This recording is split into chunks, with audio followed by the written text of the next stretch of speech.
Well, Ronnie Scotts. We had a magical run. I think we had about 15 years there, something like that. The only other band that I know of that was there that long that I know of was Florida Neto. And so that's how we ended up going there, because they loved Neto so much. So we went there for, I think it was about 15 years in a row, something like that. And to get to know Ronnie Scott himself, the guy's a legend, So he started this club, I don't know, 50 years ago, whenever it was, something like that or more. And I'll never forget the first time going there. It was just, we had this driver, Kenny, who would pick us up and drive us all crazy with his endless stories. It's hilarious. All really dark stories. The world was always ending. He's a hilarious guy. And but he had great stories of Bill Evans and people like that he would give rights to, and the inside scoop with that. And then Ronnie's stories about bringing the Cubans over for the first time, which is really amazing run.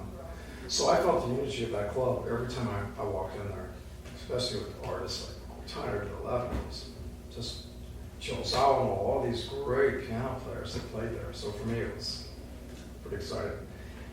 But that's just the club. I mean, the club was great. What made it special was the Neto band. It's just a pretty awesome group that we've had for over 25 years. And it was always like a vacation almost. We'd go away together as a family, as a team, but we all got along so well and really enjoyed being together because we had to live together for, we'd be there for 2 or 3 weeks. And most of the time, a week, the last maybe 10 years or so at a time. And then we'd have to go away to places like Guiding Power. And we do concerts there in the whole town, Guiding Power, this little village. And the people of that community became another family to us. They would come drive for hours to come see us play at Ronnie Scotts. And then we would go there and do a concert for them as well. And so it was this extended family. Whenever I went back to London, it was always like, almost felt like we're going home. Pretty special. So every time we played there, we had a lot of new people that would come, but we had a lot of regulars that would show up and, again, like family. And that place was so legendary. You look in the crowd and all of a sudden you've got Paul McCartney coming to see us play, which is, and him buying our CDs. Having the Beatles as a fan, it's pretty cool. And then others like Jerry Springer would show up. I'll never forget that. All of a sudden, there he is with a lady. And I remember talking to him afterwards and saying, "You got to get us on your show." He said, "Yeah, but if I do, all of your equipment's going to be destroyed, so it's probably not worth it." Really sweetheart of a guy. Crazy show, but sweetheart of a guy. But you never knew who was going to be in the crowd, so it was really great experience just to play in that place and to know Jimi Hendrix. That was the place he had his last gig, and there was just this energy to that room. It was just pretty awesome. But 25 plus years of that band, we just always got along. It was just tremendous, and we still do today. And I can see going 25 more years. Who knows? It's just it's a pretty special thing. And what really brings it together is Neto. The band is great, and we all are great friends, and we were friends before I knew Neto. I was good friends with Gary and Salsa. But there's something special about the way Neto is. He wears his heart on his sleeve. I'm not sure if that's a cliche or what, but he's got this big grin that just invites you in. And it's there 100% of the time. So when you're performing on stage, there's this warmth that comes out, and this support that he gives and that we give each other, but he's the first one to just be so supportive of the rest of the family, and he makes it so comfortable to be in a creative environment, and that's a unique thing. I work with a lot of great people, but Neto has this special thing about just wanting you to be creative and playing music, but elevating the music to a new place. Never judgmental, just, always a positive energy. So we all feed off of that. And we all give each other the same support, so it's not unlike anyone else in the band. It's just he has a special way about himself that everybody notices. If you're in the crowd watching him, you notice there's something special about this guy. And so I just have loved meeting him since day one, recording together and playing together. Because I played in a band prior with Salsa and Gary. It's a very good band, a Brazilian band. And when that dissolved, it was just a perfect fit to go straight into forming this Netoband. Been at it ever since. But yeah, it's been amazing. Even today, we're recording today, recorded yesterday, a new project.